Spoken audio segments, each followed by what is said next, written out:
Eh bien, bonjour à tous, mon nom est Vincent Lautry, je suis chercheur au CRDP. J'ai le plaisir de remplacer Pierre-Hélène Moïse qui est souffrant ces jours-ci, qui est un professeur de McGill justement, membre du CRDP, qui est en charge cette année de ce qu'on appelle les matinées de la justice, justement, et qui ont pour vertu ces matinées justement de confronter des points de vue souvent pluridisciplinaires, donc non juridiques.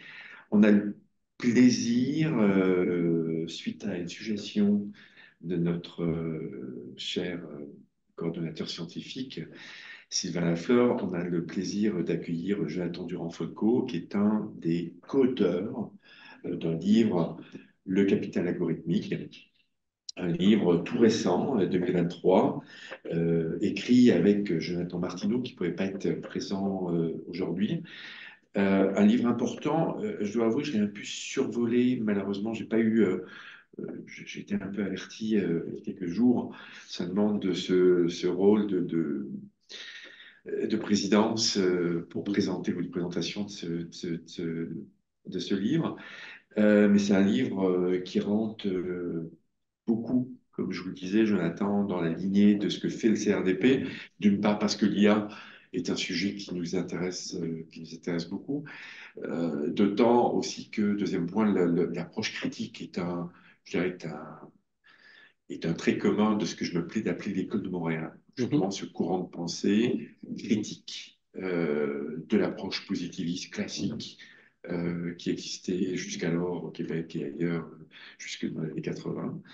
Et un autre point sur lequel peut-être, mais ce n'est pas l'objet du livre, mais en lisant le livre aussi, j'ai vu qu'il y avait des références à un autre livre sur réinventer la démocratie et Mhm. sur une approche participative qui est un Mhm. courant qu'on utilise beaucoup, qu'on instrumentalise beaucoup, notamment avec mon collègue Pierre Noron, Ah. toujours au CRDP. Mhm. Il a un immense projet en cours en attente de financement, justement sur une approche participative du droit et comment, justement, on est capable de proposer des approches collectives, d'intelligence collective pour dire le droit, que ce soit les lois ou que ce soit même des codes de conduite ou des éléments plus pratiques. Donc ça, c'est un autre point de connexion qui nous fait réagir donc, en lisant votre très beau, votre très bel ouvrage. Alors, comme on l'a dit, on vous donne à peu près une 45-50 minutes si ça vous convient, ce qui nous laissera amplement, après, avec les personnes en ligne ou en présence, le temps de discuter avec vous sur ce capital algorithmique qu'il faut penser, comme on disait tout de suite, à beaucoup de lectures préalables que nous avons lues toutes les Mhm. deux. Donc, merci beaucoup de nous présenter de manière vivante là, ce gros ouvrage, Ouais, mais qui a le même mérite pour les juristes que nous sommes aussi. parfait. Jonathan, je ne vous ai même pas présenté. En fait, il y avait, mais bon, les gens qui sont là ou qui vous ont présenté vont le voir, mais très vitement, Jonathan Durand-Folco, qui est donc le co-auteur qui est là aujourd'hui, professeur agrégé à l'école d'innovation sociale Elisabeth Bruyère de l'Université Saint-Paul à Ottawa. Mhm. Et donc, comme je vous le disais, ses travaux portent sur démocratie participative, politique municipale aussi, effectivement, on faire un peu travailler là-dessus aussi. Notion de commun aussi, qui a des liens assez importants Mhm. avec le droit. Transition socio-écologique et capitalisme algorithmique, donc Mhm. l'objet du livre, objet de la conférence d'aujourd'hui. Merci Parfait. beaucoup, Jonathan, de présent. Merci beaucoup. Donc, bonjour, merci d'être ici avec moi aujourd'hui pour discuter d'un nouvel ouvrage que j'ai coécrit avec un collègue qui se nomme aussi Jonathan Martineau. Donc, je m'appelle Jonathan Durand-Folco, Le Capital algorithmique, sous-titre Accumulation, pouvoir et résistance à l'ère de l'intelligence artificielle. Donc, c'est une présentation en fait qu'on a commencé à faire dans différents contextes devant des publics citoyens, euh, de la recherche universitaire, académique dans le champ de l'éthique, de la philosophie, aussi de plus en plus dans le monde du numérique, du génie également, donc des gens qui travaillent sur l'intelligence artificielle. Aujourd'hui, en fait, je vais vous présenter quelques thèses du livre, qui en portent 20 en tout. Je vais me concentrer sur différentes thèses qui portent vraiment sur le cœur de notre ouvrage, qui porte entre autres sur l'idée que le système capitaliste dans lequel nous vivons, ce système socio-économique, est en train d'être reconfiguré à l'heure actuelle à l'ère des développements de ce qu'on appelle intelligence artificielle ou que nous nommons plus précisément, en fait, dans notre ouvrage, les systèmes algorithmiques de différentes sortes.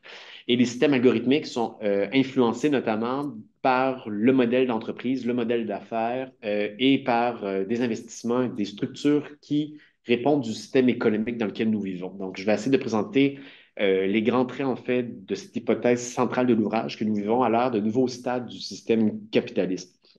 Donc, je vais commencer par exposer brièvement dans un premier temps l'approche critique que nous développons, une forme d'arrière-plan épistémologique, méthodologique, pour ensuite aller au cœur vraiment de la thèse de notre ouvrage sur ce nouveau stade du système capitaliste, qu'est-ce qu'on entend par là.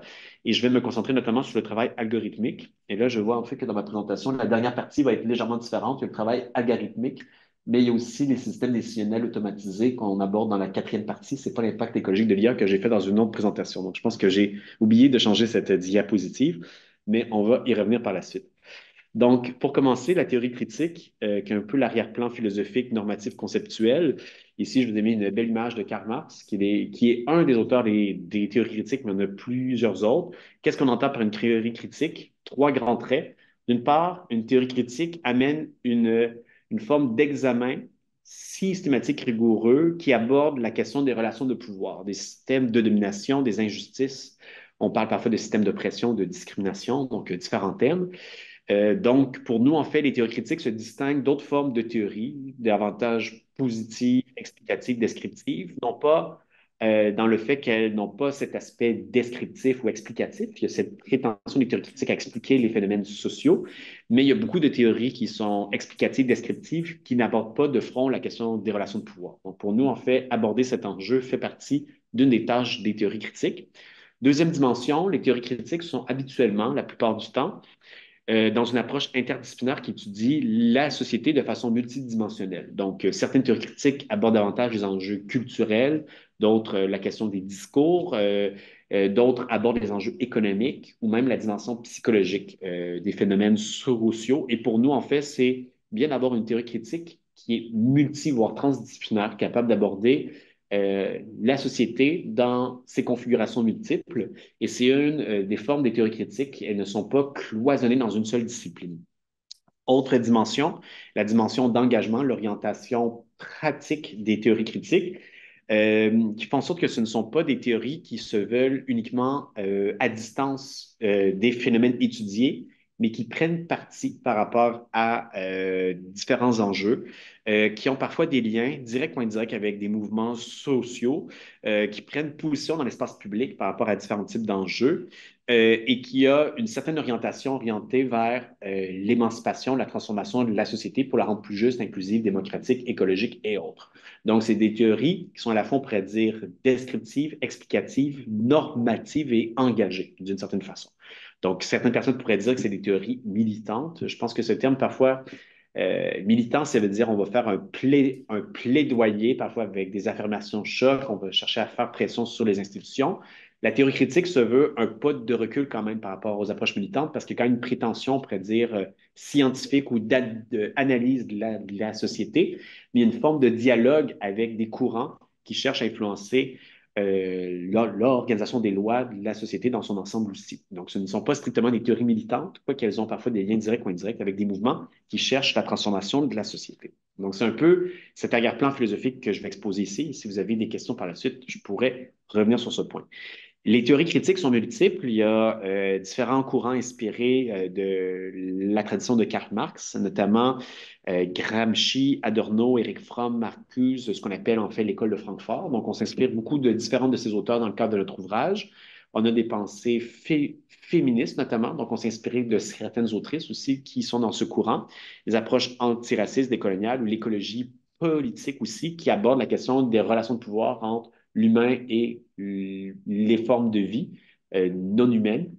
Donc, ça peut aussi avoir une influence sur comment est-ce qu'on regarde la société dans son ensemble, quels sont les rapports qu'on peut avoir entre l'économie et le système biophysique dans lequel nous vivons, quels sont les rapports de pouvoir qui se tissent entre les systèmes algorithmiques et les ressources énergétiques notamment. Donc, toute la question de l'empreinte carbone des systèmes d'intelligence artificielle, c'est quelque chose qu'on aborde aussi dans le cadre de ce livre, mais que je ne vais pas avoir la chance d'approfondir aujourd'hui.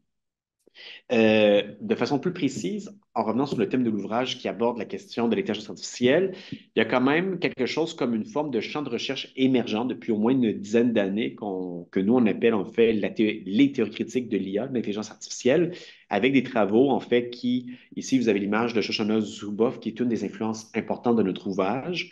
Il y a des théoriciens, des théoriciennes notamment qui abordent la question des inégalités automatisées par des systèmes algorithmiques, la question du travail, notamment de l'accélération au niveau du temps. Kate Crawford, pardon, notamment, qu'on va aborder un peu aujourd'hui. Evgeny Morozov, Cathy O'Neill, qui abordent en fait la question des biais algorithmiques et de leur influence lorsqu'ils sont introduits dans des systèmes de recommandation, des systèmes décisionnels automatisés qui touchent parfois les institutions publiques, les services publics, sociaux et autres. Et donc, on s'est en fait inspiré de ces différents courants, de ces différents travaux depuis une dizaine, quinzaine d'années environ. Et notre livre se veut en quelque sorte une sorte de fil conducteur ou de synthèse de la littérature critique autour des systèmes d'intelligence artificielle, mais on essaie d'aborder quelque chose d'original aussi, d'avoir une vision d'ensemble pour en quelque sorte faire si c'est un fil d'Ariane ou une compréhension large de ces différents phénomènes de façon intégrée, alors que la plupart des travaux actuellement sur l'intelligence artificielle se consacrent sur des impacts dans des champs spécifiques d'activité. Par exemple, IA et environnement, IA et éducation, IA et droit, par exemple. Et nous, on essaie de faire des liens. On ne peut pas aborder tous les enjeux, mais on prétend quand même essayer de faire une théorie holistique. Donc, je vais arriver dans le cœur de mon ouvrage. Ici, je vous ai exposé un peu le sillage dans lequel nous inscrivons. Le capitalisme algorithmique. Qu'est-ce qu'on entend par là? L'hypothèse initiale de cet ouvrage est qu'on ne peut comprendre les reconfigurations du système capitaliste sans comprendre les importants développements actuellement dans le champ de l'intelligence artificielle et des processus algorithmiques. Je vais essayer de définir ce qu'on entend par capitalisme dans une prochaine diapositive. Donc, c'est à la fois un système économique, mais c'est plus qu'un système économique pour nous. On se sert des travaux de Nancy Fraser qui parle d'un ordre social institutionnalisé, d'une totalité sociale complexe. C'est quelque chose qu'on amène dans l'ouvrage et qui subit des transformations historiques importantes. Donc, c'est un système qui est pas nouveau, en fait, qui existe au moins depuis le 16e siècle, qui s'est reconfiguré au fil du temps, au fil des crises. Donc, on prétend en fait que le capitalisme a subi une nouvelle mutation, une métamorphose importante dans les 15 dernières années. Et on essaie de comprendre cette métamorphose à partir des transformations dans le champ de la révolution technologique autour de l'intelligence artificielle. Par algorithme, ce qu'on entend dans l'ouvrage, c'est une suite d'opérations complexes dans des processus informatiques qui permettent de résoudre des problèmes complexes ou d'accomplir des tâches. Donc, c'est une définition assez générique de processus algorithmiques qui peut être des systèmes de recommandation, de classification, de prédiction. Ça peut être utilisé dans le champ de l'entreprise, dans les transactions financières, dans des systèmes extrêmement divers. Et je vais y revenir aussi plus tard. On fait ce qu'on entend par intelligence artificielle de façon plus précise et ce qu'on mobilise plus dans l'ouvrage, c'est ce qu'on appelle les différentes techniques d'apprentissage automatique, en anglais le machine learning et sa sous-catégorie le deep learning, l'apprentissage profond, qui sont basés sur un entraînement sur des données comportementales, personnelles et des données massives qui permettent d'entraîner ces intelligences artificielles. Donc, on se concentre un peu plus sur ces développements technologiques qui sont introduits par la suite dans différentes formes de systèmes décisionnels automatisés. Donc, je vais revenir par la suite. Et quand on parle d'IA, parce que c'est un terme extrêmement vaste, on se concentre un peu plus sur ces processus informatiques. Qu'est-ce qu'on entend par le système capitaliste? Donc, en tant que système économique, il y a quatre grands traits que je vais présenter brièvement. Il y a l'idée de la propriété privée des moyens de production, c'est-à-dire que dans la société capitaliste, la majorité des moyens de production sont détenus par des propriétaires privés. Et le reste de la société n'ont pas accès à ces moyens de production directement. Ils ne sont pas propriétaires. Ils sont obligés de vendre leur force de travail pour être capables de subvenir à leurs besoins, de gagner un revenu, ce qui amène une division de la société en classes. Donc, on parle parfois de la classe des propriétaires, des capitalistes par rapport à la classe des travailleurs, une division peut-être un peu binaire. Dans les faits, c'est beaucoup plus complexe parce qu'il y a une complexification de la société, des rapports de classe, avec la classe moyenne notamment, des strates dans la classe des propriétaires, des capitalistes, il y a des gens qui sont exclus du marché du travail, c'est extrêmement complexe, mais quand même, il y a cette propriété fondamentale de tous les systèmes capitalistes à travers l'histoire, qu'il y a une minorité de personnes qui détiennent des moyens de production et des personnes qui n'ont pas la propriété des moyens de production. Donc ça, c'est un des traits. Deuxième caractéristique, le marché du travail par le salariat. Autre caractéristique importante, le marché de l'emploi. Donc, de tout temps, les humains ont travaillé pour être capables de subvenir à leurs différents besoins, mais le travail salarié comme institution centrale des sociétés, c'est quelque chose qui est assez nouveau dans l'histoire et qui s'est répandu à travers le monde beaucoup plus autour du 18e et du 19e siècle. Troisième caractéristique, la dynamique d'accumulation. Dynamique d'accumulation, c'est-à-dire que c'est un système dans lequel l'échange de biens et de services, la production de marchandises sert à générer des profits et ces profits sont réinvestis dans le système de production par la suite. Dans une perspective de croissance, de recherche de rentabilité maximale, la course au profit en quelque sorte, qui fait en sorte que c'est un système qui a dans son ADN la propension à croître en fait de façon illimitée et aussi avoir une expansion du point de vue géographique qui fait qu'il y ait continuellement de nouvelles sources d'approvisionnement, des nouvelles sources de profit, de marchandisation pour être capable de faire fonctionner le système économique. Quatrième caractéristique, l'allocation du surplus des facteurs de production par le marché. Donc, dans le système capitaliste, il y a l'économie de marché qui est importante, mais les différents marchés ont existé à travers l'histoire. À l'époque médiévale, dans l'Antiquité romaine, dans différentes sociétés, il y a différents marchés qui ont existé, mais ils jouent un rôle différent dans le système capitaliste. L'économie de marché joue un rôle central, et selon les travaux de Karl Polanyi notamment, on parle d'une économie qui est désencastrée de la société. Il y a comme une forme d'idée que le marché peut s'auto-réguler en quelque sorte et que la société doit s'adapter à cette économie de marché comme telle, ce qui est un des traits caractéristiques du capitalisme depuis au moins la révolution industrielle. Donc ici, j'ai essayé de résumer à grands traits les grandes caractéristiques de ce système. Mais selon les travaux de Nancy Fraser, il faut comprendre le capitalisme non seulement comme système économique, comme je l'ai dit, mais comme un ordre social institutionnalisé, c'est-à-dire qui repose sur des divisions institutionnelles importantes sur des sphères non économiques, entre guillemets, que sont les ressources naturelles d'une part. Donc, il n'y aurait pas de système économique capitaliste s'il n'y avait pas des ressources naturelles pour produire tout ce qu'on a besoin pour vivre notamment. Il n'y aurait pas ce système économique s'il ne reposait pas en bout de ligne sur un travail de reproduction sociale qu'on appelle aussi parfois dans la littérature le travail de care ou le travail, entre autres, le travail domestique qui permet de reproduire les êtres humains que nous sommes, d'élever des enfants, prendre soin des personnes âgées, s'occuper des repas, toutes les tâches de santé, d'éducation, le travail de care qui peut avoir lieu dans la sphère domestique, mais qui peut être institutionnalisé aussi dans l'économie privée ou dans l'économie publique notamment. Donc, le système capitaliste repose sur ce travail de care. Il ne pourrait pas y avoir de force de travail qui pourrait vivre sans que les êtres humains soient capables de se reproduire à travers le temps. Il y a l'autre caractéristique des pouvoirs publics notamment. Donc, l'idée que ce système économique ne pourrait pas reposer de lui-même sur sa propre logique sans qu'il y ait une forme de stabilisation de ce système par les pouvoirs publics, notamment la propriété privée des moyens de production garantis par le droit, garantis par un État. L'idée que, par exemple, aussi, il faut qu'il y ait certains mécanismes de redistribution de la richesse, s'occuper peut-être de certains services publics de base, la construction d'infrastructures publiques, le système de santé, d'éducation minimalement. Donc, en fait, le système capitaliste repose, en fait, sur ce système public également. Et autre dimension qui est abordée, la dynamique d'expropriation, qui est le fait que notre système économique repose aussi sur une forme de surexploitation de certaines forces de travail qui ne rentrent pas dans la catégorie habituelle des travailleurs libres qui sont protégés par le droit du travail ici.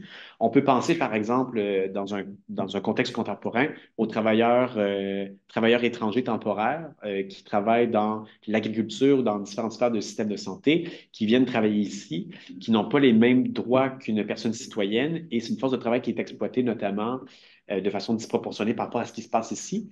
Donc, dans les travaux de Marx, notamment, on parle d'un processus d'accumulation par dépossession parfois qui aurait été en quelque sorte un moment initial sur lequel le capitalisme aurait été fondé. Par la suite, aurait passé vers une dynamique où c'est le travail des employés dans les entreprises, dans les usines, qui sert en fait de moteur à l'accumulation de la richesse.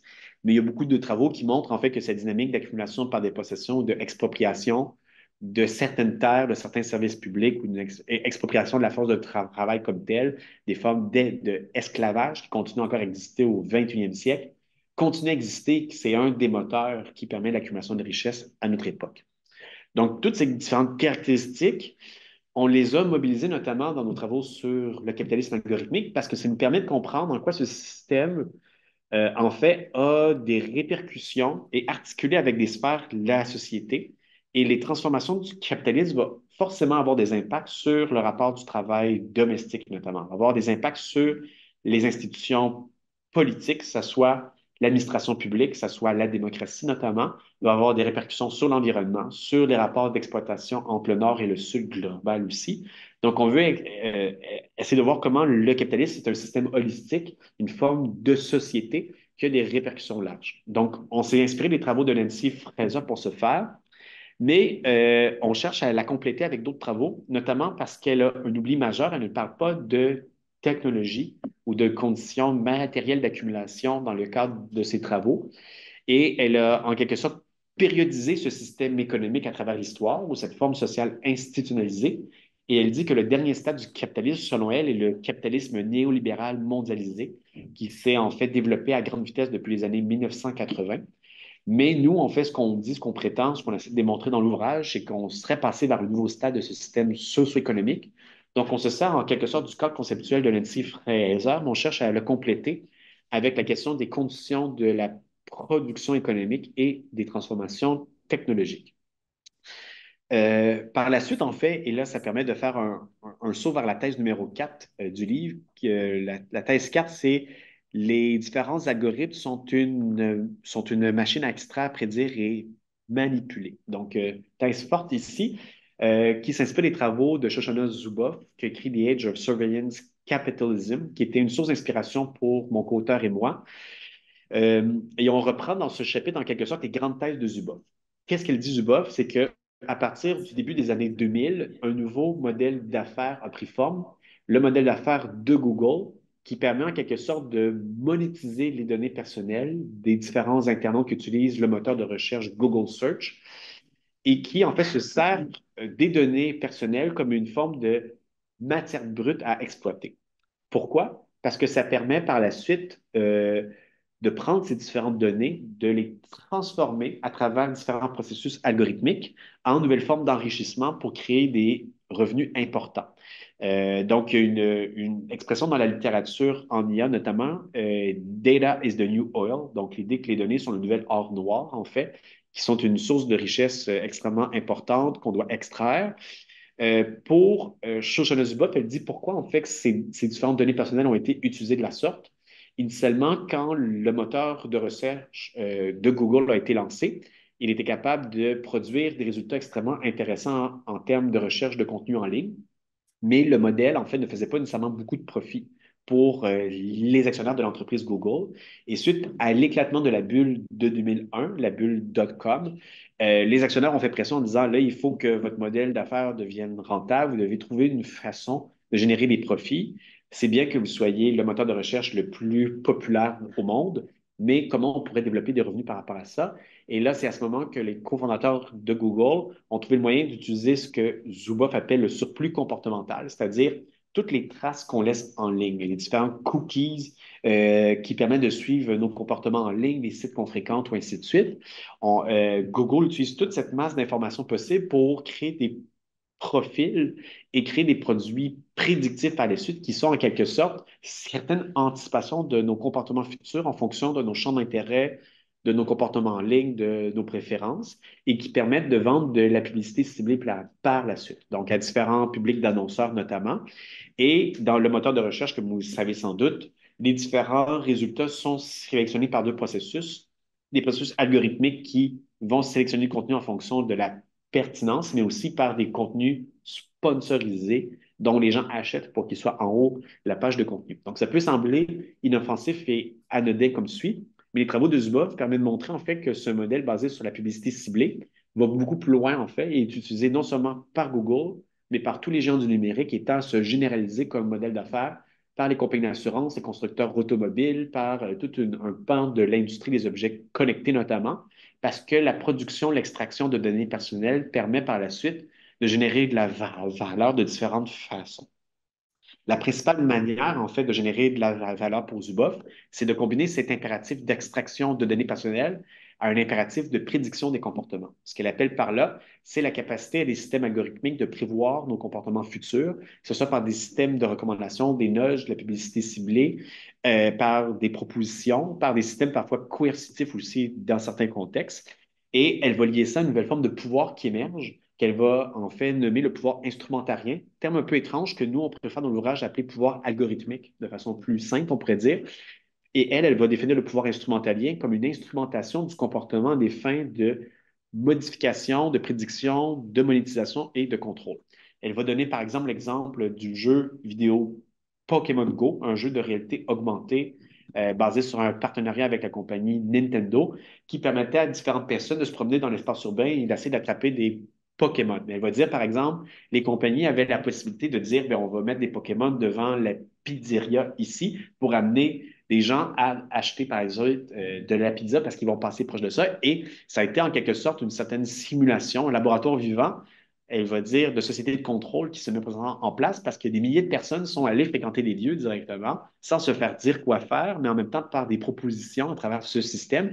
Et elle va dire en fait qu'on est en train de mettre en place des systèmes de contrôle progressivement où les grandes compagnies du numérique ont intérêt en quelque sorte à ce qu'on reste accroché à différentes applications pour capter notre temps d'attention et qu'elles vont par la suite pouvoir influencer nos comportements par des sollicitations multiples, par différentes choses qui vont permettre de guider nos comportements de façon douce vers différents publics d'annonceurs notamment, mais qui peuvent être utilisés par des compagnies d'assurance et autres choses pour guider nos comportements. Donc, nous, on s'inspire un peu de ces travaux. On dit qu'elle a identifié une transformation importante de notre système économique, mais qu'elle a 12 oublis importants dans son ouvrage. D'une part, la question du travail humain.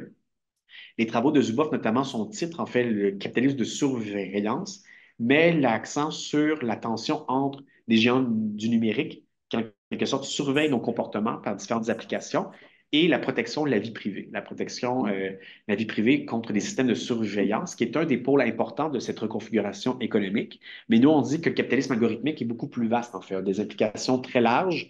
C'est important l'aspect de surveillance, mais la question de la vie privée ne doit pas être l'unique centre d'attention, doit se concentrer sur d'autres choses aussi. Donc, ce n'est pas tant pour invalider les thèses de Zuboff, mais pour aller plus loin en disant, vous avez peut-être oublié le part du travail humain qui est encore important dans ça. Je vais y revenir. Et toute la question de l'infrastructure matérielle et de l'impact environnemental de ces technologies numériques, c'est un autre aspect important aussi qui sont absents des travaux de Zuboff et qu'on cherche à compléter. Pour compléter ces thèses, en fait, la thèse numéro 5 sur l'intelligence artificielle, sur le travail comme tel, nous disons dans l'ouvrage que l'intelligence artificielle n'abolit pas le travail, mais le reconfigure et exploite ce travail sous différentes formes. Donc, ce qu'on essaie de faire dans le cadre de cette thèse, de ce chapitre du livre, c'est de répondre en fait à un des discours importants qui est présent depuis au moins une vingtaine d'années et qui est encore revenu en force avec l'arrivée de ChatGPT sur le fait que l'intelligence artificielle ou dont les nouvelles reconfigurations de l'intelligence artificielle générative pourraient abolir de façon extrêmement importante quantité d'emplois de travail intellectuel, les emplois de graphistes, les professeurs, avocats, les médecins notamment. Donc, différents travaux qui pourraient être automatisés, informatisés par la suite. Donc, nous, ce qu'on dit en fait, c'est que dans ces thèses sur l'automation, et là, la littérature scientifique n'a pas de consensus sur la chose. Donc, il y a des gens qui disent qu'il va y avoir une suppression de 5 à 10 des emplois potentiellement, avec la création d'autres emplois. D'autres pronostics plus sombres parlent de 50 de chômage possible causé par l'arrivée de ces technologies algorithmiques. Lorsqu'il y a eu, par exemple, il y a une dizaine d'années, en fait, l'arrivée de ce qu'on appelle les voitures autonomes, il y avait certains pronostics qui diraient que rendu autour de 2020, en fait, l'industrie des emplois des camionneurs serait en quelque sorte bouleversée complètement. On aurait remplacé les camionneurs par des robots. Ce n'est pas encore arrivé, notamment. Donc, est-ce que le pronostic s'est trompé? Est-ce qu'il a été trop enthousiaste ou pessimiste selon les différentes perspectives?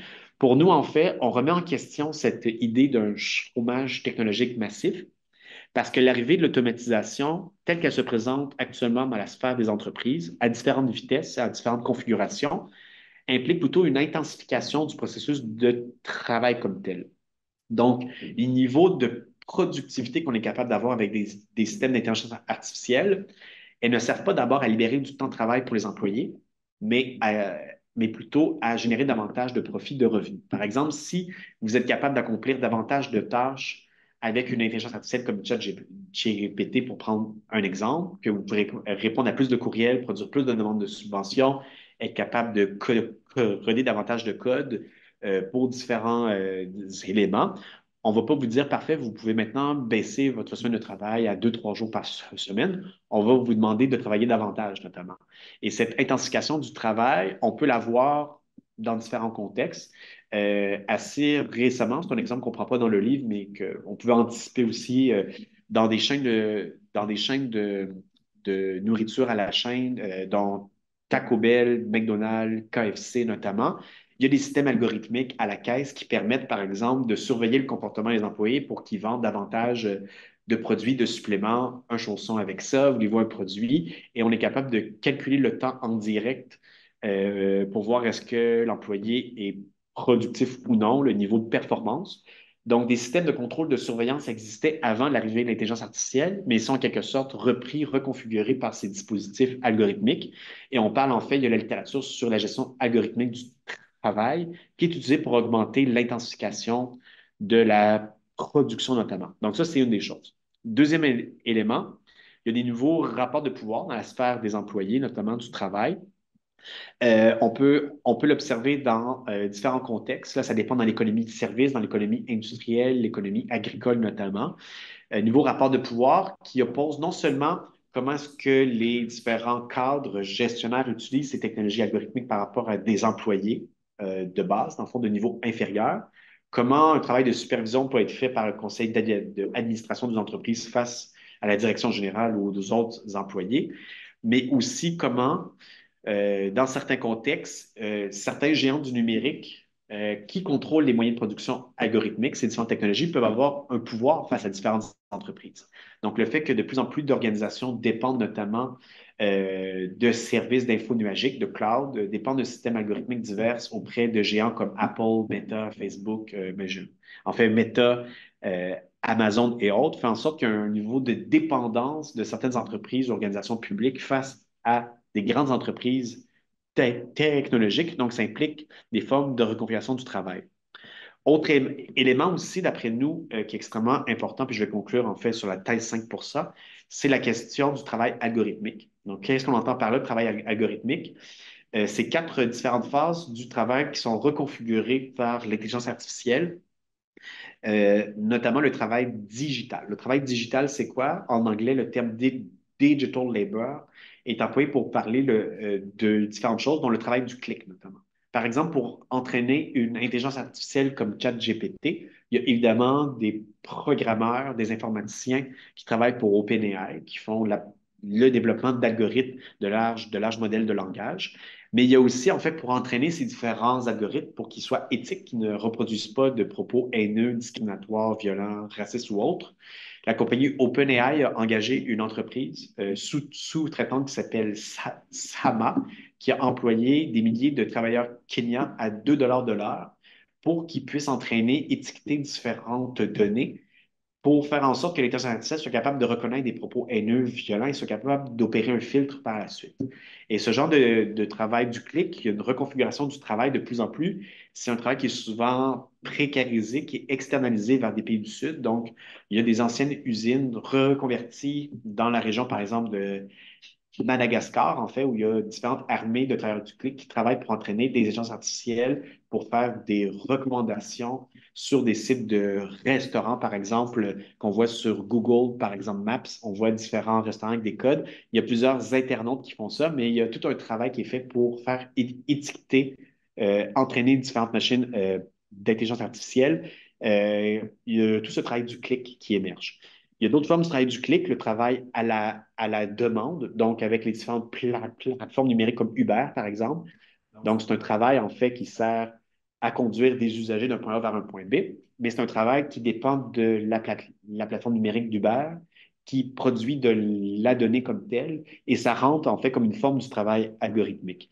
Le travail social en réseau également, le travail comme vous et moi, que nous effectuons souvent sans en prendre conscience quand on va consulter nos pages Facebook, Instagram, si vous êtes sur TikTok. On produit différentes données, même sans cliquer sur rien, on produit du temps d'attention qui est monétisé par la suite. Et c'est généralement du travail qui est non rémunéré. Mais si vous devenez, par exemple, YouTuber professionnel, influenceur, vous êtes sur Instagram, avec la même activité, vous pouvez peut-être en quelque sorte professionnaliser votre activité, avoir des commanditaires, pardon, monétiser votre contenu et générer de la valeur pour la plateforme numérique, mais pour vous aussi. Donc, c'est une forme de travail également qui prend forme. Et à ce travail-là, et je vais devoir aller vite, il y a le travail industriel qui est reconfiguré par des processus algorithmiques. Le travail, donc si on prend la chaîne d'œuvre à l'heure complète de l'intelligence artificielle, qui est une infrastructure large, je vais y revenir sur ça, le fait de prendre des minéraux dans une mine au Congo notamment, qui va servir à produire différents appareils intelligents, même si on dit que ce n'est pas lié directement à l'intelligence artificielle, si on a une conception holistique de ce que ça représente, cette infrastructure, toute la chaîne de valeur qui va extraire des terres rares, certains minéraux, de lithium, de cobalt pour différents appareils numériques, qui va jusqu'à la phase de recyclage ou plutôt de non-recyclage dans des dépotoirs de déchets électroniques notamment. Ça fait partie en fait de la chaîne de valeur qui sert à produire le capital algorithmique. Donc, vous pouvez voir ici qu'il y a une reconfiguration des emplois qui sont amenés. Et dans certains cas, en fait, on dit parfois que l'intelligence artificielle va en quelque sorte supprimer des emplois, on va automatiser des emplois, ça va être la fin de l'histoire. Dans les faits, étant donné que du travail humain qui est nécessaire pour entraîner ces différents algorithmes, à toutes les fois qu'on développe des nouvelles intelligences artificielles, des processus algorithmiques, des nouvelles applications, on a besoin de travail humain par la suite.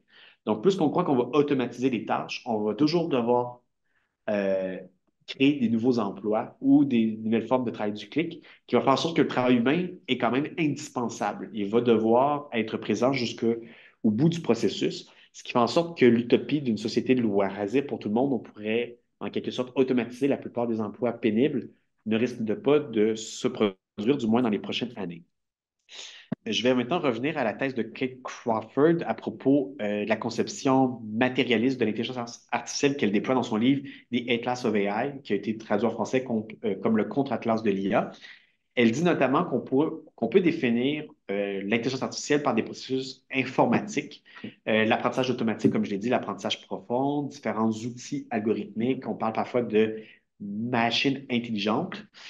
Mais dans les faits, c'est une infrastructure beaucoup plus large. Elle parle d'une industrie extractive à l'échelle planétaire. Et elle va dire, par exemple, que l'intelligence artificielle est à la fois incarnée et matérielle, faite de ressources naturelles, d'énergie fossile, de travail humain, d'infrastructures, de logistique, d'histoire et de classification.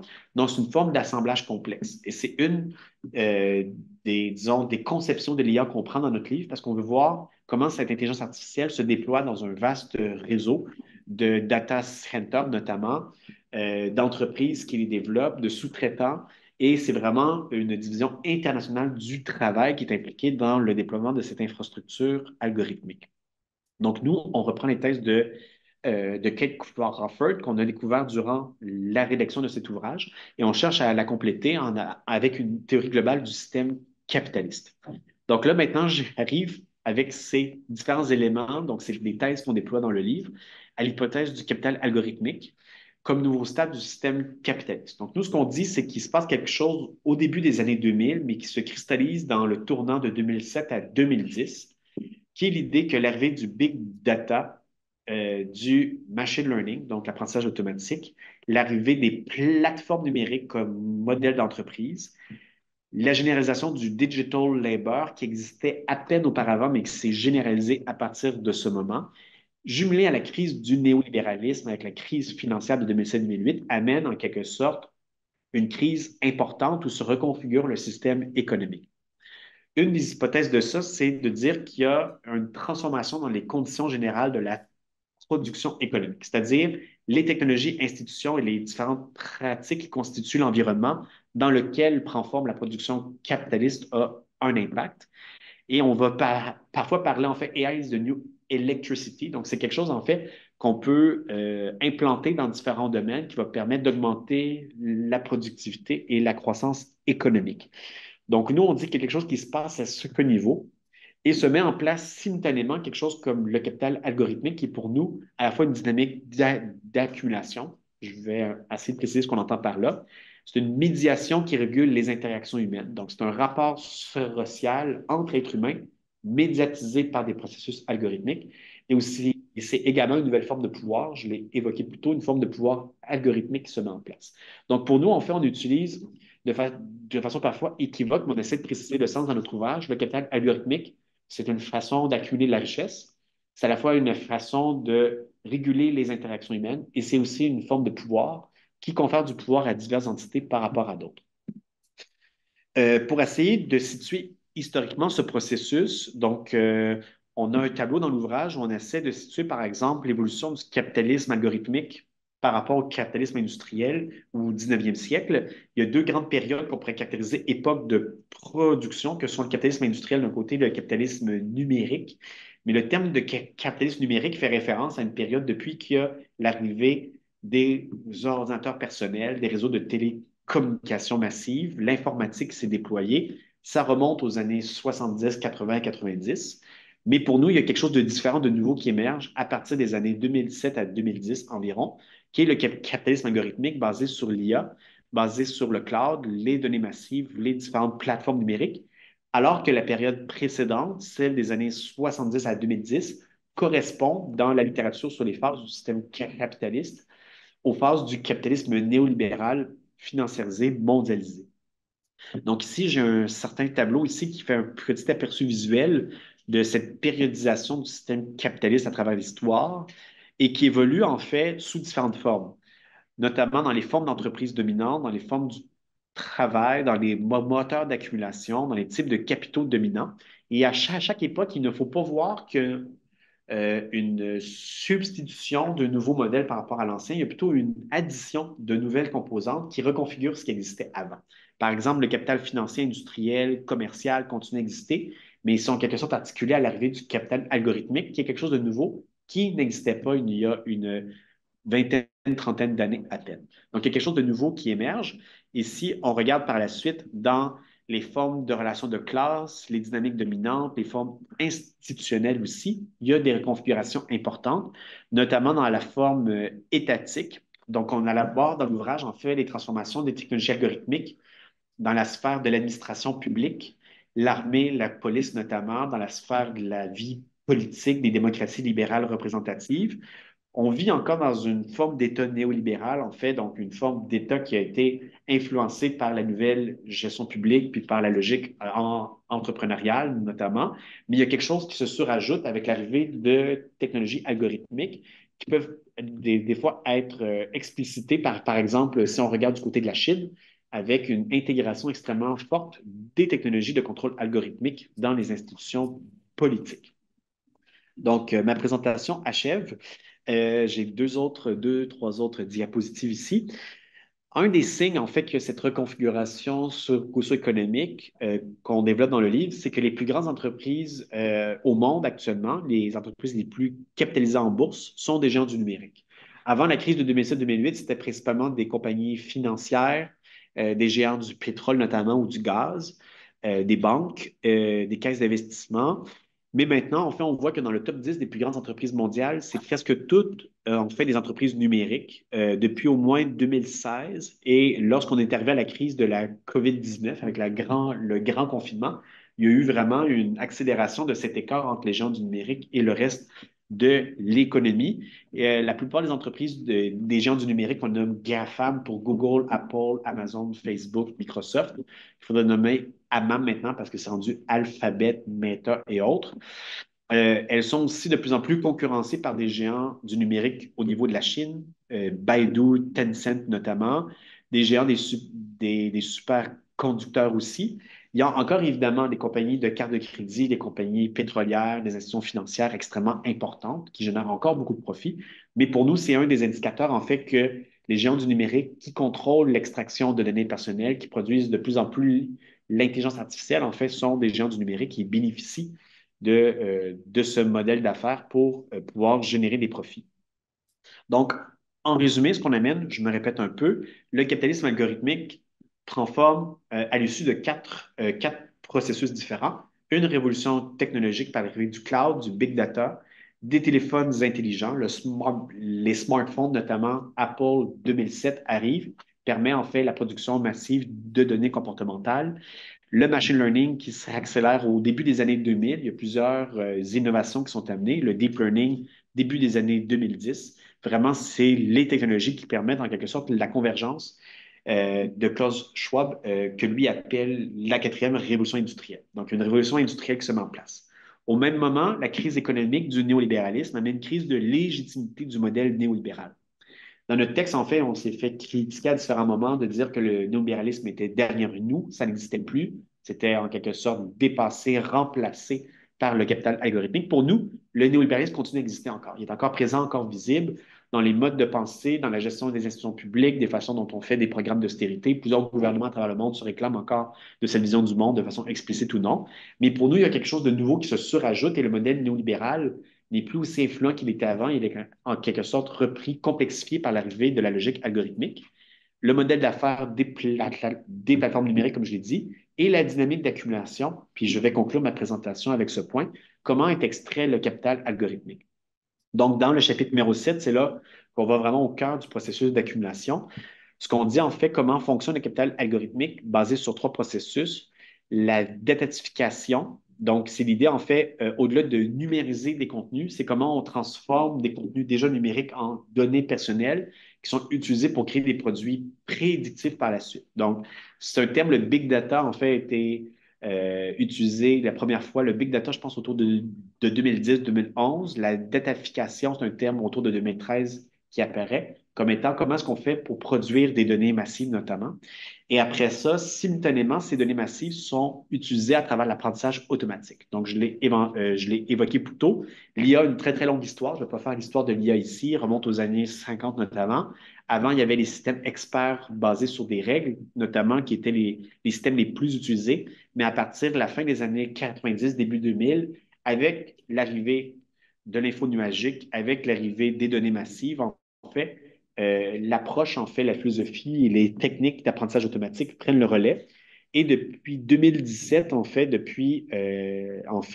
l'arrivée des larges modèles de langage, c'est en quelque sorte une sous-catégorie de l'apprentissage profond qui prend forme avec l'IA générative. Et là, c'est un nouveau moment dans l'histoire de l'IA qui prend forme. Et là, on voit vraiment une nouvelle explosion, une nouvelle phase de déploiement de systèmes algorithmiques. Grosso modo, comme le dit Zuboff, ces différentes données sont transformées par la suite en données marchandises. Elles sont monétisées et elles se combinent à ce qu'on appelle le travail algorithmique. Donc, si ici, j'essaie de résumer la formule générale du capital algorithmique, on dit d'une part comment ça se constitue. Il y a les données massives qui viennent de notre expérience humaine, qui sont datafiées, qui sont transformées en données comportementales, qui sont introduites traité, analysé par des processus algorithmiques, plus du travail humain, parce qu'il y a toujours du travail humain qui est présent pour entraîner ces différents systèmes algorithmiques. Ils servent à produire des marchandises prédictives qui sont monétisées, qui sont vendues à des tiers, à des clients, à des entreprises, qui sont réutilisées pour entraîner ces systèmes algorithmiques et qui permettent de générer une dynamique d'accumulation de surplus d'argent de profit. Et là, ici, on reprend la formule notamment de AMAA', c'est-à-dire l'argent est de plus en plus investi pour produire, développer des machines algorithmiques qui servent à produire un surplus d'argent.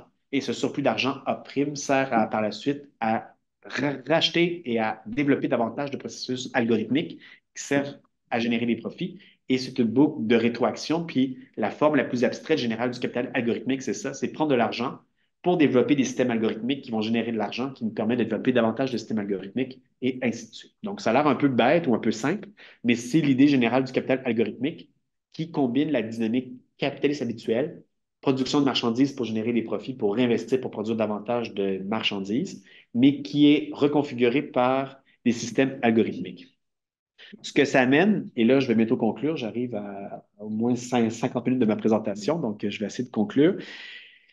Au niveau de l'automatisation des tâches, une des idées centrales, en fait, qu'on a souvent quand on pense à l'automatisation, c'est qu'on va pouvoir enfin automatiser des tâches répétitives, ennuyantes, pénibles à des robots. On va pouvoir les confier, les déléguer et se concentrer, en fait, sur des tâches complexes, créatives, épanouissantes pour nous humains. Dans une société idéale, c'est peut-être ce qui pourrait se produire. On peut en quelque sorte développer des robots pour faire des tâches qu'on n'a pas vraiment besoin. Euh, Puis ça, c'était en fait l'idée d'une interaction humain-machine en fait, qui serait gagnante pour nous et on pourrait confier des trucs justement un peu ennuyeux pour des robots. Mais cette idée, en fait, pour nous, ne risque pas de se produire dans notre système économique actuel. Peut-être dans un autre système socio-économique, ça serait une chose différente. C'est qu'actuellement, de plus en plus de tâches qui sont des tâches créatives ou pénibles sont déléguées à des robots pour faire différentes choses. Par exemple, on voit depuis l'arrivée de l'IA générative, l'écriture de poèmes, de l'art, de la musique sont confiés à des robots et différents artistes, notamment, se retrouvent en quelque sorte précarisés davantage dans leur travail en raison de ces différentes technologies algorithmiques. Et pour entraîner ces systèmes d'intelligence artificielle, comme par exemple ChatGPT, on confie des tâches ennuyantes, pénibles, parfois nuisibles à des gens pour superviser le travail des différents algorithmes. On pourrait supposer, par exemple, que dans le tâche, par exemple, de travailleurs, professeurs d'université comme le mien, je sois appelé de plus en plus à corriger des travaux qui vont avoir été partiellement, voire beaucoup complètement produits par l'intelligence artificielle. Peut-être que moi-même, je pourrais utiliser les intelligences artificielles pour corriger ces travaux par la suite. Mais évidemment, comme il y a toujours des petites erreurs qui peuvent se glisser, je dois superviser le contenu, réviser par la suite. Et il y a tout un travail d'édition qui doit être constant pour pouvoir assurer des contenus de bonne qualité. Dans la sphère médiatique, il y a eu des licenciements dans certaines entreprises comme BuzzFeed notamment, suppression massive d'emplois parce qu'ils se mettent à générer du contenu par intelligence artificielle. Ça prend des êtres humains pour éditer des contenus, les publier, les superviser. Mais de plus en plus, si on généralise cette dynamique, c'est qu'on va être appelé, nous humains, dans certaines sphères d'activité, à devenir assistants de ces intelligences artificielles, d'éditer du contenu qui a été produit automatiquement. Au même titre, c'est une vieille dynamique au 19e siècle avec l'automatisation sur les chaînes de montage. On produit des choses sur la chaîne de montage et là, il y a des employés pour voir s'il y a des défauts de fabrication notamment, puis retirer des bouteilles qui auraient des défectuosités, par exemple, mais c'est un processus qui est automatisé. Il y a cet exemple notamment, par exemple, qu'on prend dans le livre avec Uber notamment, lorsqu'il y a eu des attentats en France, notamment autour de 2015, dans le Bataclan, il y a eu, par exemple, après une ruée massive de gens qui voulaient s'enfuir des lieux où il y a eu les attentats terroristes, plusieurs ont utilisé Uber. Et là, Uber, grâce à son algorithme de prix dynamique, a fait en sorte que les prix ont explosé au moment de l'attentat. Et là, les gens, ça a coûté une fortune pour pouvoir se déplacer. L'entreprise Uber a été critiquée dans l'espace public pour dire, ben là, vous profitez d'une situation exceptionnelle, c'est un peu absurde. Mais là, il y a des employés maintenant dans Uber qui ont pour tâche de lorsque il y a des accidents, des attentats ou des événements exceptionnels, il y a des gens qui sont là pour tirer sur le frein d'urgence en quelque sorte, désactiver l'algorithme lorsque certains cas. Donc, de plus en plus, on voit ça en fait avec les pilotes d'avion, notamment. Ça fait très longtemps que les pilotes d'avion, le système de transport est automatisé. Il faut toujours qu'il y ait un pilote d'avion pour être présent, mais le processus il est automatisé. Mais c'est une des hypothèses qu'on fait dans le livre. Peut-être qu'on va être rendu dans un système, dans une société où on va devoir en quelque sorte assister les différents algorithmes à différents niveaux. Mais ce qui se produit, en fait, ce qu'on dit, heureusement, c'est pas un processus qui est inéluctable, qui est homogène, qui se répand à grande vitesse dans toutes les sphères. C'est une introduction différenciée, variable des systèmes algorithmiques dans les entreprises, dans les organisations qui subissent différentes formes de résistance, friction, blocage, lutte et résistance. Donc, c'est pas parce qu'on a la possibilité de remplacer des professeurs à l'école primaire, secondaire, universitaire par des robots, par des systèmes d'intelligence artificielle, par des tuteurs privés, quoique ça commence à différents endroits, que ça va automatiquement arriver et que la profession d'employé, je veux dire, de professeur, d'enseignant va disparaître. C'est pas parce qu'on est capable d'automatiser des tâches que automatiquement ça va se produire de façon linéaire, flexible. Il va y avoir quand même des résistances différenciées et ça va se faire dans les pays, dans le monde et dans chaque pays, dans des zones d'activité extrêmement différemment en fonction du temps, de l'énergie, des ressources disponibles. Et c'est pourquoi, en fait, d'après nous, il ne faut pas voir ça comme un processus qui est, je dis, linéaire, homogène, d'évolution du progrès technoscientifique qui se déploie de façon homogène. Il va y avoir quand même des luttes, des formes de résistance à différents endroits. Donc, pour conclure, en fait, je vais finir avec cette diapositive. Il y a plusieurs impacts du capitalisme algorithmique que je n'ai pas eu le temps d'aborder. J'ai abordé un peu la question du travail, notamment, la sphère domestique, dans le développement territorial, notamment. Ça a des implications dans la création de villes intelligentes, de zones d'innovation, comme un modèle de développement économique.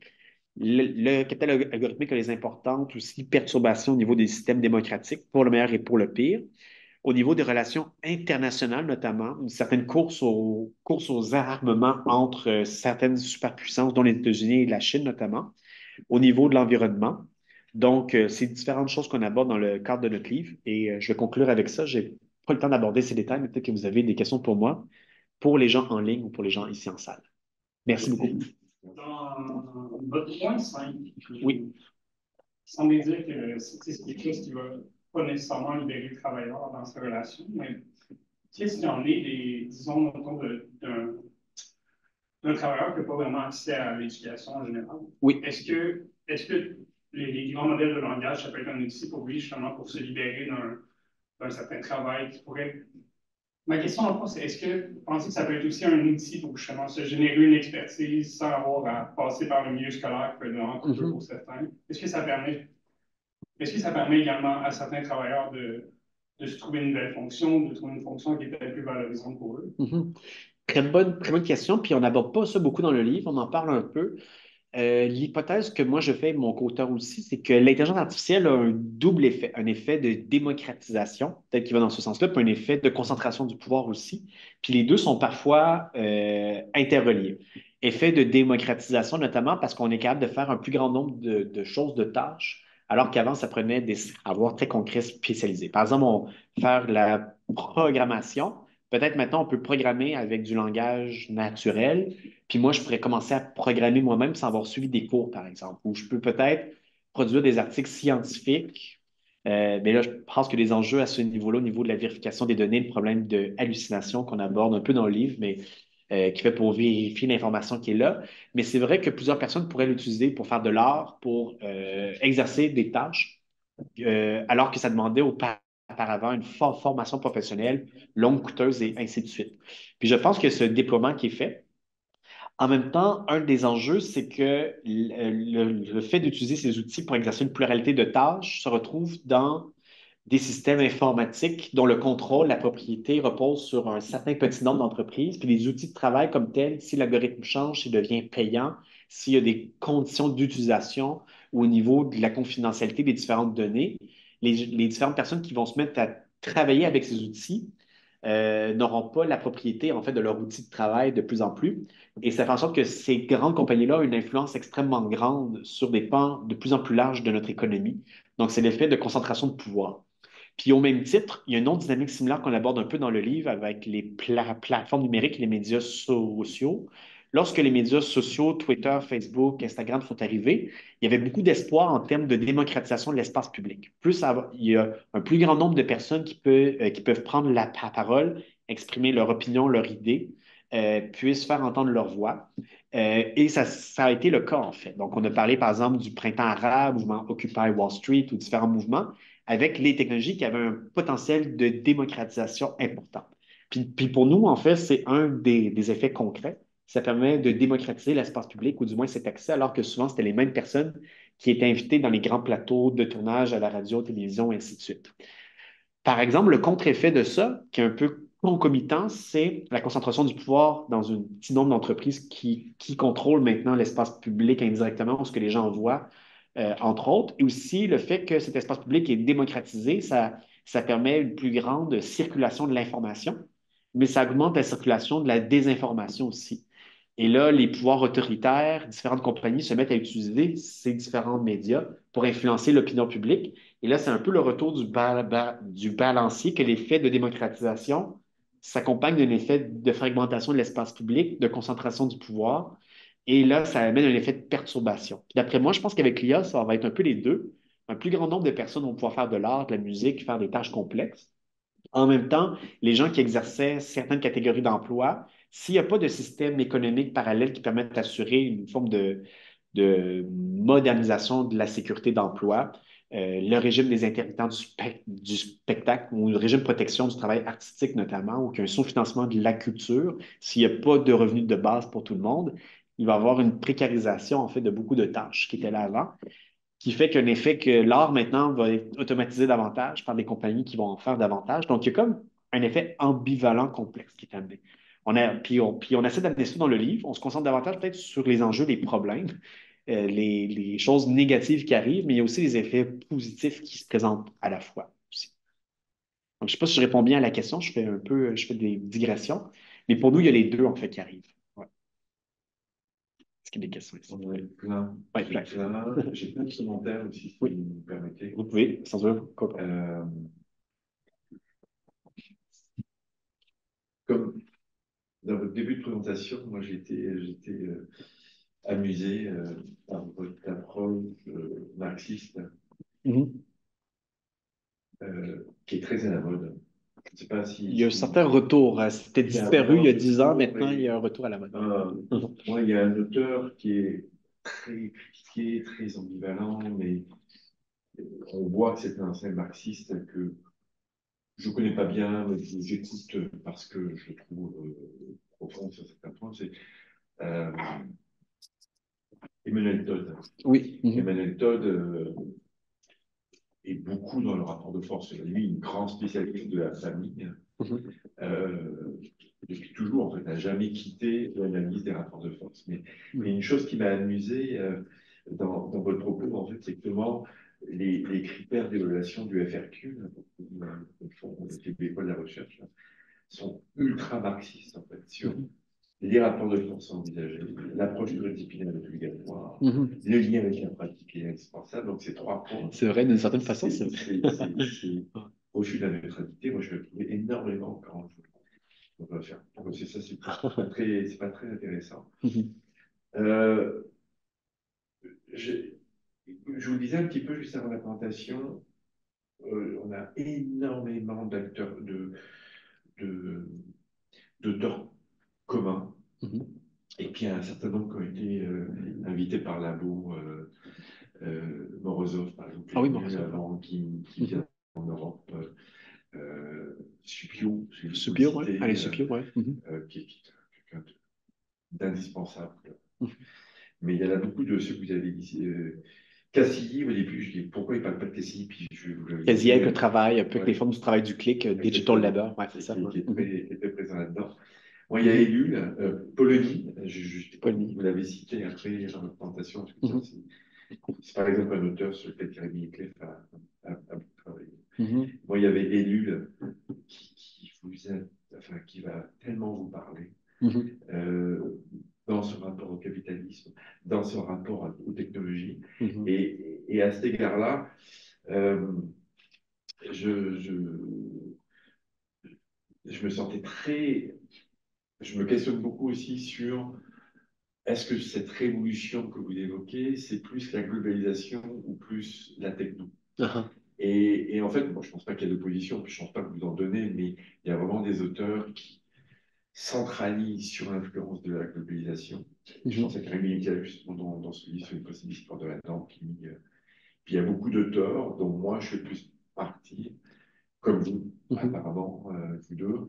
C'est beaucoup plus sur l'autonomie technologique, pour reprendre un texte de Bulle, qui a une influence directe sur ce phénomène d'autonomie. D'injonction et d'influence sur les différents rapports de force. Il y a Daniel Mockel, par exemple, qui a écrit un texte, un juriste, un théoricien de droit, qui a parlé justement sur l'influence du numérique sur cette révolution. Mais en tout cas, il y a toujours ce double regard, globalisation, qui a une incidence plus importante que le techno ou inversement. Je ne sais pas si vous connaissez Grégoire Chavaignou aussi. Lui, non, je connais pas. C'est un philosophe qui a beaucoup travaillé sur la globalisation et lui qui, justement, il y a un peu de la thèse de Benitez, de l'influence de la globalisation pour distinguer les rapports de force. Même Chapoutot, je ne sais pas si ça vous dit un peu. Je l'ai lu un peu, mais à peine. Joël Chapoutot, que je voyais beaucoup dans vos frises historiques. Parce que Chapoutot, par exemple, insulte beaucoup au Troisième Reich le moyen de diluer la force de l'État. Tout le courant de New Public Management aurait été grandement instrumentalisé par des anciens nazis qui ont mis en place, notamment dans les chambres à gaz. Ce point de vue-là, j'avais fait venir Éric Peset, un économiste français, qui était très critique vis-à-vis de Chapoutot, parce que c'est un courant économique qui date des années 10, en fait, 10, 20, Mhm. et qui est bien avant l'influence du Reich. Et lui, il trouvait qu'il y avait une, une, une, Mhm. une malhonnêteté scientifique de dire que ça a été fait pendant le Troisième Reich, Ah, mais alors que c'était déjà très latent, mhm. 20-30 ans Intéressant. plus tôt. Mhm. Euh, Mhm. donc voilà, excusez-moi, mais je vais, euh, je vais me permettre,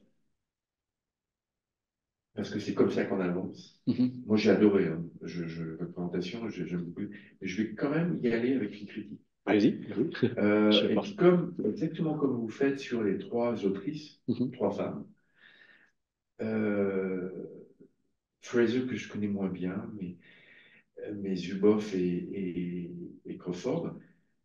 Alors, vous, à vouloir trop identifier les oublis, moi, j'étais sous au sens dizzy, là. J'étais sous l'information. Mhm.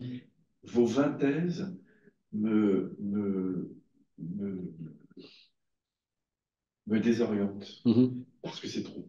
Mhm. Je savais pas où me situer. Puis je me dis, est-ce qu'il n'y aurait pas, et c'est peut-être un élément de forme que de fond, est-ce qu'il n'y aurait pas moins, je dis, 20, vous avez identifié 20. Moi, un truc que j'aime dans Crawford, c'est presque le récit narratif. Mhm. Mhm. Il y a il y a sept, il y a sept thèses, pour prendre le Mhm. terme. Ouais. Il y a sept composantes Mhm. de l'IA qui donnent lieu à comme vous, une approche critique. Mhm. Et votre 20 me désoriente. Et je dis, pourquoi pas 20, pourquoi pas 5, pourquoi pas 100. Mhm. Exact. Et il fait du relatif nombre. Ben, vous diluez, me semble-t-il, certaines thèses que vous avez d'ailleurs identifiées, Mhm. isolées dans votre présentation. Ben, vous avez peut-être pollué à certains égards certaines thèses qui m'apparaissent déterminantes, Mhm. comme domaine que je ne maîtrise pas bien, mais comme Mhm. les changements d'ordre du travail. Moi, Parfait, ouais. je vous trouve assez convaincant. C'est en Mhm. 2 pages, là, quand vous dites Bucaralog, Monumental, des Zuboff, page 87, Mhm. il y a quand même des angles morts. Mhm. Et je crois effectivement que le rapport au travail est peut-être un angle mort, sans doute un angle mort nécessaire parce qu'on ne peut pas tout traiter. Mhm. Ça correspond à, je dirais, à votre sensibilité à vous, mais en tout cas, j'ai une question qui peut être bizarre, mais pourquoi pas? Pourquoi? Mais très bonne question. Au niveau de la forme de l'ouvrage, puis je peux revenir après sur l'élément au niveau de l'autonomie technologique que je trouve c'est un débat très criant que moi et mon co-auteur, on a beaucoup discuté de ça, on a trouvé une approche, puis je pourrais un peu plus la rendre explicite. Au niveau de la forme de l'ouvrage, en fait, initialement, lorsque j'ai rencontré mon collègue, moi je travaillais, on lisait les mêmes auteurs. Donc on lisait Zuboff, Kazili, Crawford, on lisait tous les mêmes auteurs. Et moi, je voulais écrire un article scientifique ou deux à propos de ça, deux thèses. Lui, il voulait travailler sur le rapport au temps. Donc, et après ça, on s'est rencontrés, on s'est dit, ah, là, on a vraiment un élément de synergie. On va collaborer ensemble pour écrire cet ouvrage. Et en l'espace d'1h30, on avait un plan d'un livre. On s'est dit, est-ce qu'on se lance dans ce plan-là parce qu'on va discuter de ça, mettre en lien différents auteurs qu'on lisait. Et au début, on avait à peu près, je pense, 12 ou 13 chapitres qu'on avait, des aspects différents qu'on voulait aborder. Puis c'est un travail qui a commencé en fait, au début 2020, janvier 2020. 3 mois plus tard arrive la pandémie de COVID-19, qu'on a consacré un chapitre sur cet aspect-là, parce qu'on s'est dit, là, il y a beaucoup de transformations dans ce moment précis qui arrive. Et je dirais que le livre a pris un peu de l'expansion de façon organique, de façon un peu désordonnée peut-être, parce qu'à toutes les fois qu'on arrivait sur un nouvel aspect, on s'est dit, est-ce qu'on élabore cet aspect-là ou non? Est-ce qu'on l'entre dans une thèse ou pas? Et là, des fois, il y avait comme la thèse sur le travail domestique, le travail du care. On aurait pu l'emmener dans le chapitre du travail, mais le chapitre du travail était immense. On s'est dit, on va faire une thèse différente. Donc, on a comme des choix éditoriaux qui se sont faits de façon, je dirais, un peu en cours de route, ce qui fait en sorte que notre livre, c'est à la fois une force et un point faible au niveau de l'organisation. Même quand on le relit, ou moi je le relis, je pense qu'à peu près 3 ou 4 grappes de thèse ou des idées. Il y a comme vraiment les premiers chapitres portent sur la question du système économique, l'accumulation, le travail, ce qui se passe dans la sphère de l'entreprise. Les chapitres du centre tournent autour, en fait, des relations internationales, les institutions politiques, la démocratie, l'administration publique, comment c'est intégré dans cette sphère. Les dernières thèses portent sur les formes de lutte, résistance, alternative. Qu'est-ce qu'on peut créer pour éventuellement former un post-capitalisme techno-sobre lié à l'environnement? Donc, c'est comme quatre grands bouts de la thèse. Et là, j'avais dit à mon auteur, on pourrait peut-être diviser nos 20 thèses en des grands chapitres, des grandes sections. On s'est dit que c'était peut-être trop complexe. On va essayer de garder une structure à 20 thèses. Et il y en a d'autres qu'on voulait ajouter, mais on s'est dit là, c'est rendu trop. Donc, peut-être que ça dilue en quelque sorte. Et c'est un peu à la fois, je dirais, un point fort, c'est qu'on aborde beaucoup d'aspects différents. Puis les thèses, on a voulu les découper avec des affirmations qu'on peut après ça appuyer par des faits, justifications, des études empiriques et autre chose. On aurait pu en faire moins ou plus, mais on pense déjà à une suite de cet ouvrage qui serait plus un livre plus grand public, qui pourrait peut-être faire référence à certains arguments développés dans cet ouvrage-là, mais qui serait plus digeste et qui serait vraiment plus centré sur peut-être trois, quatre thèses principales, avoir un discours avec plus d'exemples concrets.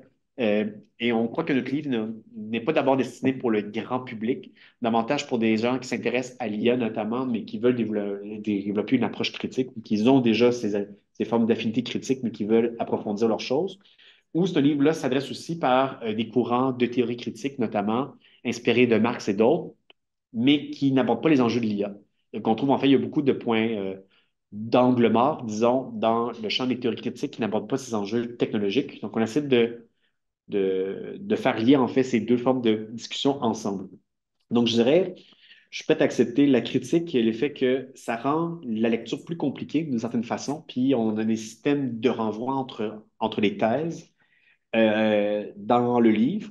L'autre avantage que moi je vois par rapport à ça, je dis aux gens parfois qui veulent lire l'ouvrage mais qui le trouvent imposant, puisqu'il est un peu, de dire vous pouvez partir des deux premières thèses qui sont en quelque sorte une introduction générale, mais après, si vous voulez vous concentrer sur la question de l'environnement ou sur la démocratie, chaque thèse se lit indépendamment aussi du reste. Donc, vous pouvez faire un saut, lire la thèse 18, après revenir à la thèse 7, aller vers la thèse 9. Vous pouvez faire des sauts comme ça. C'est comme 20 petits livres en un, mais c'est quand même une forme de complexité. Et en termes de développement aussi, des fois, il y a des thèses qu'on s'est dit on va mettre au début du livre.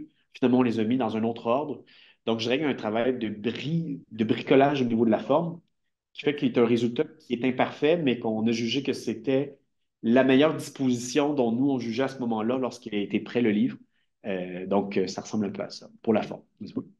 Mais bon, Ok, c'est pas juste une critique ou un état. Il faut comme j'ai utilisé votre méthodologie. J'ai deux autres questions, si vous Je permettez. pense qu'elle n'est pas en ligne, donc vous Non, pouvez ça y va, aller. c'est Ouais. bon. J'en ai une précise, j'en ai une autre qui vous amène vers peut-être vers votre livre. Mais moi aussi, et puis je maîtrise pas, hein, mais dans votre hiérarchie historique, là, vous avez évoqué des gens qui vous critiquaient en fait, sur l'influence de la crise de 2007-2008, Mhm. puis le passage d'un État néolibéral à un État algorithmique. Mhm. Puis je pense, vous avez commencé à dire, oui, nous, c'est toujours néolibéral. Mhm. Euh, mais je ne voyais pas trop, en fait, pas ça, quelle était la différence de l'un à l'autre. Ah, Si ce n'est, oui. ça me faisait penser en ce moment, parce qu'on travaille un peu avec lui, mais le ministre Kerr, par exemple, qui a fait une déclaration la semaine dernière, comme quoi il veut un État algorithmique, il veut un État avec plus de services qui soient rendus par des machines. Ouais. Il veut développer ça. Et le ministre Kerr qui est très néolibéral. Exactement. Si. Ouais. Dans son approche. Donc, en fait, à la Mhm. limite, c'est presque un phénomène d'accélération en fait, Ouais. de cette tentative d'attrition étatique qui est très New Public Management, qui est dans la hiérarchie, en fait, est très anévin, Ouais. très. Ouais. Peut-être pour répondre à ça, en fait, très bonne question, mais je suis allé vite sur ça, d'un chapitre qui aborde de façon plus précise un peu le passage, transition entre néolibéralisme et capitalisme algorithmique. Ce qu'on dit, en fait, il se passe beaucoup de choses à ce moment-là. C'est un processus continu qui n'est pas tranché au couteau non plus. Lors de la crise de 2007-2008, par exemple, crise de légitimité du modèle de la déréglementation des marchés financiers, la spéculation financière, le modèle de Wall Street notamment, crise de légitimité, puis il y a des mouvements de contestation qui ciblent 1%, 99% et autres. Et au même moment, ce qui arrive, ce que nous on dit, c'est que là, l'autre modèle pour relancer la croissance économique, assurer la prospérité pour tous, essayer de réparer la société, c'est la Silicon Valley qui arrive en quelque sorte en forme de sauveur avec un discours pour dire maintenant, on développe des nouvelles solutions techniques pour le bien commun, où on va prendre le relais de la prospérité, de la croissance. Et là, il y a comme un jeu en fait qui se joue, puis Morozov, on le cite un peu dans ça, il dit Wall Street joue le rôle du bad cop avec l'austérité, on coupe. En même temps, s'il n'y a plus de services publics, on vous donne des applications numériques pour essayer de compenser la coupure dans les différents services publics où vous avez perdu votre emploi, mais vous pouvez devenir conducteur Uber ou vous pouvez louer votre appartement, votre logement sur Airbnb et autres. Donc, il y a quand même un jeu qui se fait là de ce niveau-là. Il y a par la suite l'autre élément au niveau des marchés financiers, au niveau de l'économie numérique aussi, qui existait avant, mais qui prend son ascension spectaculaire, puis l'introduction de technologies algorithmiques dans le marché du travail et dans différentes sphères par la suite. Il y a ce processus-là.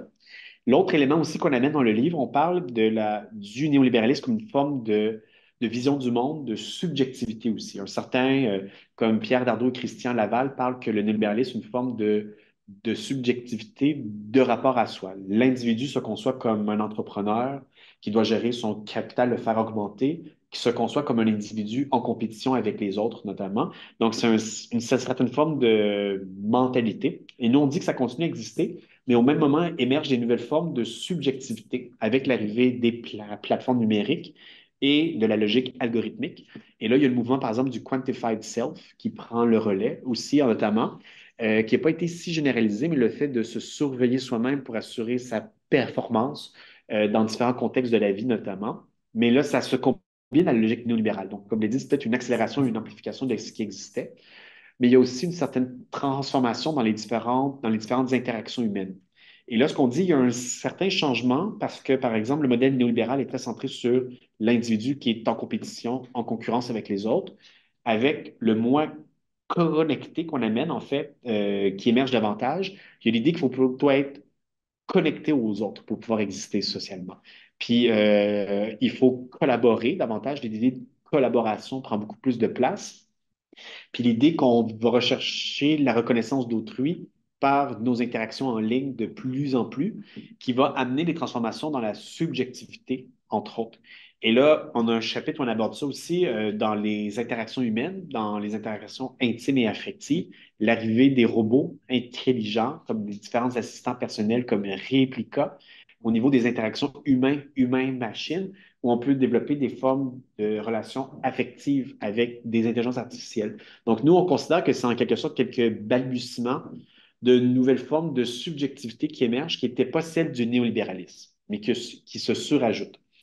Et puis, peut-être pour finir sur ce point-là, c'est très vrai qu'au niveau étatique, l'arrivée du capitalisme algorithmique ne se fait pas tout à fait autour de 2007-2008. Nous, on le voit plus arriver autour de la grande crise de COVID-19, où les technologies algorithmiques entrent disons, de plein fouet dans les institutions étatiques, notamment avec le besoin de numériser à très grande vitesse plein de pans de la vie sociale au niveau de l'administration des services publics, au niveau de l'éducation, de la santé, ou ainsi de suite, puis des partenariats entre des géants du numérique et les services étatiques qui existaient auparavant, dès le début des années 2000, mais se sont accélérés en quelque sorte. Puis l'arrivée, en fait, d'utilisation de technologies algorithmiques par les pouvoirs publics, parfois de façon très lente, parfois de façon assez brutale.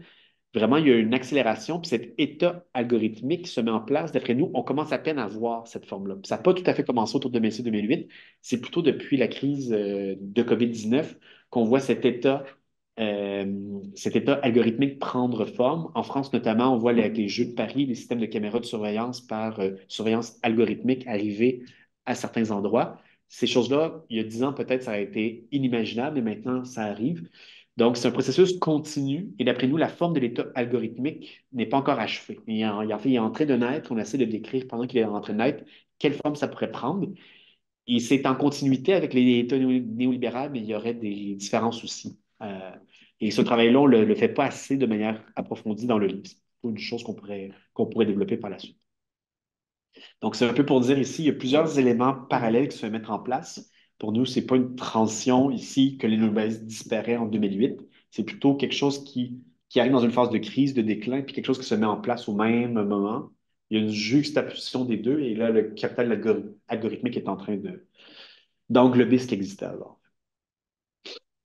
J'en ai plein. Pas de question. Je pourrais poser une question sur votre chapitre sur comment réguler. Comment réguler? Oui. En 82, je pense. Mhm. Mais si j'ai quand même j'ai une vraie question qui réfère sans doute à votre autre livre sur l'approche participative. Mhm.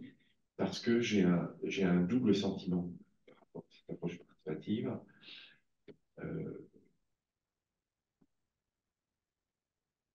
Qui me fait penser à votre dernière phrase, en fait, qui est très proche d'une phrase de Stigler qui dit « Je ne suis ni optimiste ni pessimiste, je suis revendicatif ». C'est une notion de techno-furieux. Mais j'ai un double regard sur votre approche participative, parce que d'une part, il y a un vrai potentiel, vrai potentiel à inclure. Et d'ailleurs, vous ne savez peut-être pas, parce que c'est très... Mais toutes les lois au monde qui parlent de techno, ils l'identifient. Vous avez des textes européens en matière d'IA, le DSA, le DMA en matière de marché numérique, etc., disent qu'il faut valoriser une approche participative en incluant les parties prenantes. Donc, tout le vocabulaire de public management a été intégré. Vous avez des traités internationaux, UK, Chine, Nouvelle-Zélande, qui ont un chapitre spécifique sur l'approche participative. Vous avez des textes canadiens, des lois qui évoquent ces besoins-là. Donc c'est à fond dans la mouvance, sauf que très souvent, il y a deux critiques à ça. Souvent, c'est instrumentalisé pour ne rien faire, pour faire ce qu'on veut. Les États disent ah oui, mais on a demandé à la population, souvent c'était juste disponible sur un site web. Ouais, c'est ça. Donc il n'y a aucun critère en termes de représentativité, d'effectivité, etc. Puis, donc ça c'est une première critique, l'instrumentalisation de ce qu'on appelle aussi l'acceptation sociale. Acceptabilité sociale, des nouvelles technologies. Et la deuxième critique, quand vous parlez de militantisme, c'est plus méthodologique. C'est que, et ça trahit mon âge, en fait, parce que c'est une notion, moi je l'ai vu apparaître il y a une dizaine d'années. Maintenant, ça généralise. Et moi, j'ai quand même un problème méthodologique avec ce militantisme, dans la mesure où on introduit à certains égards, et puis je vais sans doute vous faire hérisser les cheveux un peu, mais j'y vais frontalement, volontairement, et qui est presque ascientifique, en voulant valoriser une approche. On peut y voir une approche où le trop de critiques, je dirais, nuit, je dirais, à une certaine neutralité que j'aime pas du tout là, et qui est souvent très fictive, et puis peut-être, encore une fois, c'est parce que je viens de voir Ellul, je viens de lire Ellul, pour lequel je fais une conférence jeudi prochain en France, mais qui lui faisait très attention à ça.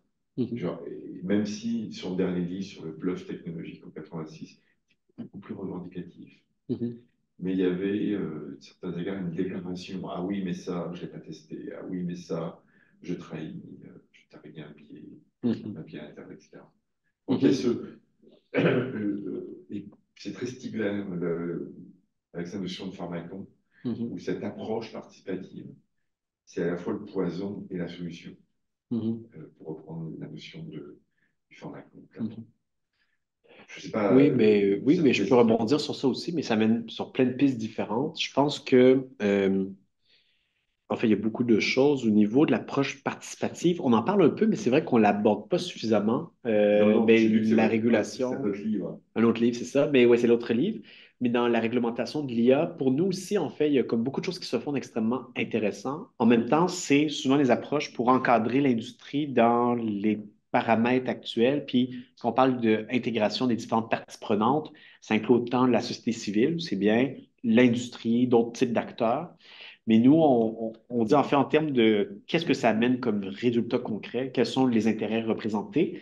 Et comme la plupart des approches tentent du côté du AI Act, mais qu'on croit qu'il y a beaucoup de choses intéressantes du côté de l'Union européenne, c'est un des foyers, on pourrait dire, où il y a plus d'innovation en termes de législation, d'encadrement. Je trouve que ça va dans la bonne direction, mais il y a quand même beaucoup de choses qui se jouent, en fait, qui font en sorte qu'il y a plusieurs angles morts et oublis. Et comme d'ici au Canada comme tel, un des enjeux qu'on voit avec la loi C-37, notamment sur la régulation de l'IA, c'est qu'on met sur un pied d'égalité la protection des intérêts de l'industrie et la protection des droits des citoyens. Et on met ça sur un pied d'égalité, comme s'il faut assurer la croissance, l'innovation, il ne faut pas mettre trop de freins, mais en même temps, il faut assurer le respect de certaines règles de base. Alors que pour nous, mais là, on rentre dans un débat, qu'est-ce qu'une loi bonne? Est-ce qu'on doit privilégier le bien commun, par exemple, plutôt que l'intérêt de l'industrie? C'est quoi qui doit primer? Puis dans l'intégration des parties prenantes, quel poids on accorde à chacune et quel poids chaque partie a vraiment dans la conception des lois. Mais ça, c'est un enjeu particulier. Au niveau de l'approche plus militante, je dirais que notre livre oscille. On essaie quand même de garder une certaine posture de chercheur qui cherche à décrire un phénomène social. On identifie des enjeux de pouvoir, des injustices, ainsi de suite, mais un style davantage analytique dans beaucoup d'endroits à travers le livre. Certaines fois, je dirais que le jupon dépasse, où là, on a des phases plus revendicatives, il y a des propositions un peu plus fortes, on pourrait dire, là, on a des éléments de rhétorique, mais on essaie de se regarder de ça en disant qu'il faut faire une distinction entre la neutralité ou une posture impartiale, puis une certaine recherche d'une objectivité sociale, une certaine rigueur qu'on doit avoir dans l'argumentation, dans la présentation des faits, dans les différentes données qu'on mobilise pour essayer de montrer un phénomène social existant. Donc, pour nous, en faisant jouer plusieurs perspectives différentes sur un phénomène, ça permet de montrer qu'il y a un phénomène existant, puis que ça soulève des enjeux, des problèmes éthiques. Puis là, vers la fin du livre, là, c'est là qu'on aborde notre approche éthique. Ça s'inspire de l'éthique des vertus notamment, pour dire, dans le fond, c'est quoi notre orientation normative par rapport à ces enjeux-là? Qu'est-ce qu'on propose ultimement pour voir quelle serait une vision d'une société plus écologique, plus démocratique, technosobre? Et là, on rentre dans les débats sur une éthique de l'intelligence artificielle où on déploie des vertus démocratiques ou la question de la sobriété numérique. Donc, on peut étudier la sobriété numérique de point de vue comment ça fonctionne. Et pour nous, c'est une proposition normative de comment on doit orienter les choses. Donc, on en parle un peu. Puis, je dirais que la conclusion de l'ouvrage, qui s'intitule, je pense, Organisons-nous, c'est là que, justement, on parle de techno-furier et tout ça. Puis là, on sort de cette grille d'analyse, on pourrait dire cette certaine posture de recherche vers davantage, maintenant, il faut agir pour essayer d'améliorer les choses, pour essayer d'encadrer l'intelligence artificielle, pour essayer de démocratiser les infrastructures numériques, pour faire autre chose. Puis là, je dirais que le chapeau plus militant de posture revient après coup. Mais c'est vrai qu'on n'a pas dit non plus dans l'argumentation. Maintenant, nous quittons notre approche analytique de chercheurs qui essaient d'avoir une certaine rigueur intellectuelle pour présenter un phénomène avec un discours plus revendicatif à la fin. On change de ton, de registre. Euh, mais c'est ce qu'on essaie de faire dans le livre. Donc, ce pourquoi, d'après moi, il y a une différence entre la théorie critique et le discours militant. Le discours militant a pour fonction ultimement de faire pression et essayer de mobiliser différents arguments pour avoir un certain rapport de force dans l'espace discursif, pour essayer de convaincre différentes personnes disons, de discréditer différents types d'adversaires et a une fonction pratique de transformation immédiate du monde, alors que la théorie critique est plutôt un pas de recul par rapport à ce qui se passe, analyser la société de façon plus froide, plus distante. Mais la théorie critique, contrairement à d'autres théories, ne prétend pas en fait qu'il n'y a pas de rapport de pouvoir et dit que parmi les gens qui bénéficient de ces différentes technologies ou qui en subissent les contre-coups, il y a quand même une différence. Et la théorie peut prendre position quand même ou aller mettre de l'avant ou accorder une importance davantage à la perspective des gens qui subissent les contre-coups négatifs. Et si le progrès technologique et le système économique doivent servir le bien de l'humanité, mais qu'on le mette de l'avant puis qu'on montre comment est-ce que les développements actuels vont dans la bonne direction ou s'écartent de cet idéal. Donc, il y a quand même une dimension de la théorie qui reste à la fois explicatif puis à la fois orienté vers le bien commun, ce qui fait qu'on est à mi-chemin entre la philosophie puis la sociologie notamment. Et nos deux formations, en fait, Jonathan Martineau étudie en sciences politiques, il enseigne dans un liberal arts college, il est beaucoup dans la philosophie. Moi, je suis de formation philosophique aussi. Donc, peut-être que ça transparaît dans l'ouvrage. On n'a pas une approche purement de sociologie empirique, une approche positiviste de décrire le monde réel, une approche de proposition, de dire comment les choses devraient exister aussi. Mais on ne veut pas être juste dans la proposition, on veut être dans la critique, dans la compréhension de comment la société fonctionne. Donc, ça donne une ambivalence peut-être à notre posture, mais on l'a dit clairement au début. Voici la grille d'analyse, la lecture dans laquelle on s'inscrit. Puis on peut nous critiquer sur notre approche à la base aussi. Donc, ouais, je répondrai comme ça. Et merci. Pour les cachoirs? Pardon? Est-ce que tu as d'autres. Ouais, mais Ça, on pourrait continuer des heures encore ou à d'autres Ben moments. oui. Mhm. Ben moi, j'ai pensé, bon, c'est ça, là, les choses changent tellement rapidement, disons, avec la technologie, que là, bon, on a parlé de 20 thèses, mais en réalité, oui, il peut y en avoir 25 et plus. Et plus, Et s'il y a exactement. une suite à faire, après ça, ben, il y a toujours, oui, il y a des ondes d'ombre, il y a des auteurs, il y a des nouvelles recherches. Je pense que tu as parlé de surveillance à Paris. Un livre, une suite de ce livre-là pourrait être, ça peut être on reprend les travaux de David Lyon, David Garland sur l'hypersurveillance. Puis maintenant, qu'est-ce qu'en est de l'hypersurveillance avec, avec tout ça? Là, Avec tout ça, avec exactement. tout ça, puis comment, bon, évidemment. Ensuite, après ça, bon, je sais que tu as parlé tantôt de technosobriété, Oui. évidemment, qui permet des objets. On a-tu vraiment besoin de balayeuse qui nous parle, puis qui stocke des données, qui va consommer l'énergie du cobalt, tout ça. Alors, il y a toutes des choses à faire. Je pense que ça sort de plus en plus. Je pense que tous les éditeurs un peu à gauche sortent des livres sur l'extractivisme, puis il y a des liens à faire entre l'extractivisme, évidemment, puis l'algorithme. Bon, ce que j'ai aimé ou ce que j'ai pensé lorsque j'ai lu ton livre, c'est évidemment dans un monde marxiste. Non, mais post-marxiste, néo-marxiste, mais c'est vrai, on a une influence. C'est encore le thème de l'aliénation. Si on trouve un peu le thème de l'aliénation d'un point de vue, mettons, une dépossession des valeurs, on est dans se parler des gens en Inde ou ailleurs qui sont en Inde, là, mais qui font l'économie du clic, puis évidemment sont dépossédés d'à peu près tout, là, puis qui vivent dans le précariat. Alors, j'ai aussi, ce qui m'a intéressé,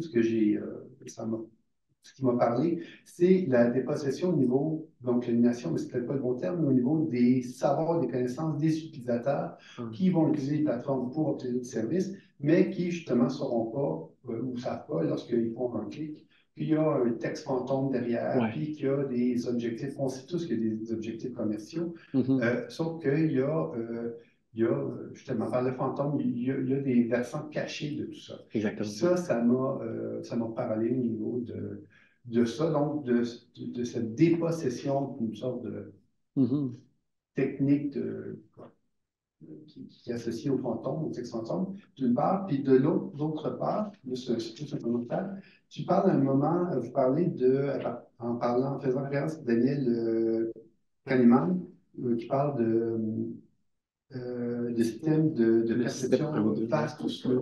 Ce qui est intéressant, c'est que, évidemment, lorsqu'on a des pop-ups ou je sais pas, des notes, peu importe comment on va appeler ça, qui nous incitent à acheter des billets ou acheter des billets de concert ou d'avion, bon, on voit bien qu'il y a des stimuli qui nous incitent à des choses. Puis, par rapport à ça, en fait, je me demandais, mais j'ai l'impression aussi qu'au niveau des décisions slow, j'ai l'impression que le capitalisme économique va tendre à fondre les deux. Décisions, des rapides et des slow, il n'y aura peut-être plus de distinction forte là-dedans. au moment où l'intelligence artificielle va dire, ben voici, c'est la meilleure chose que tu dois faire, achète ta maison ou vends ta maison ou peu importe. Donc, des décisions de vie pourraient être plus que prescrites par des catalyseurs. Donc, j'ai juste pensé, juste un commentaire, j'ai juste pensé qu'on pourrait refaire, ou vous pourriez, pas moi, repartir du concept de la notion d'aliénation pour la mettre comme à jour à partir du capitalisme puis de ce que vous avez déjà mentionné. Peut-être sur ça, mais en fait, c'est très intéressant. C'est un des thèmes aussi qu'on aborde, la question de l'aliénation. Là, aujourd'hui, j'ai plus parlé d'exploitation en termes, il y a de la force de travail, des données personnelles. On en tire une certaine valeur qui est appropriée. Puis ça, c'est un rapport d'exploitation. L'aliénation, comme on l'a défini dans l'ouvrage, c'est le fait pour une entité, par exemple, de devenir étrangère à elle-même. Donc, le terme, c'est comme par exemple, au lieu que le travail m'appartienne, donc l'idée de dépossession, mais il devient quelque chose d'extérieur, d'étranger à moi, auquel ça me fait face. Et là, on parle de l'exemple du sujet datafié. Donc, par exemple, on a des activités en ligne, notre persona numérique qu'on présente aux autres, le sujet numérique, moi, comment je me présente sur les plateformes médias sociaux, il y a comment moi, je me montre en fait en termes de discours, de photographie et tout, mais toutes les données personnelles qui sont produites, qui cherchent à créer un double numérique ou un profil numérique de moi que les différentes plateformes créent, ça, je n'y ai pas accès. C'est comme un peu le texte fantôme. Et tout ce que les différentes compagnies savent de moi ou me suivent, comment est-ce qu'ils construisent un double de moi, ça, c'est le sujet datafié, dont je suis complètement aliéné parce que c'est quelque chose de double et qui peut avoir une influence par la suite sur des décisions. Est-ce qu'on vous accorde un prêt bancaire ou non? Est-ce qu'on vous vend tel produit? Ou est-ce que des services secrets de renseignement, si j'ai des opinions politiques, un changement de gouvernement, ils veulent me mettre en prison? En tout cas, il y a plein de choses qui peuvent être mises en place. Donc ça, le processus d'aliénation, c'est vrai qu'on l'aborde vite, mais on pourrait le remettre à jour, le développer davantage. Puis le deuxième élément, là, je suis en train d'oublier la question, c'était sur l'hypersurveillance. Ouais, l'hypersurveillance, notamment, ça, premier élément. Mais aussi, il y avait un autre élément, je pense. Ah oui, mais c'est système 1, système 2, oui, c'est ça. Donc, il y avait l'élément du système 1, par exemple, qui est le système automatique rapide. Donc, quand je vois quelque chose, je réagis rapidement. On a des systèmes cognitifs qui ont des biais. Puis là, c'est étudié dans l'économie comportementale pour agir. Puis on a le système lent qui demande un certain pas de recul, de libération. C'est la pensée lente, le slow thinking pour prendre des décisions complexes parce qu'on n'a pas toutes les informations disponibles et tout. Mais c'est vrai que l'IA, puis on en parle un petit peu dans le livre, peuvent automatiser des décisions du système 1 ou du système 2. Par exemple, est-ce que je devrais investir dans tel domaine plutôt que dans un autre? Est-ce que je devrais changer d'emploi? Puis avec suffisamment de contexte, on pourrait nourrir l'IA avec un long prompt, dire, ben voici ma situation actuelle, ma vie conjugale, voici les personnes et tout ça, voici mes différentes options possibles. Puis je peux demander à l'IA quelle chose je devrais faire par rapport à une situation complexe. Puis là, on vous fournit des recommandations concrètes. Vous pouvez faire ça, ça, ça, ça, ça.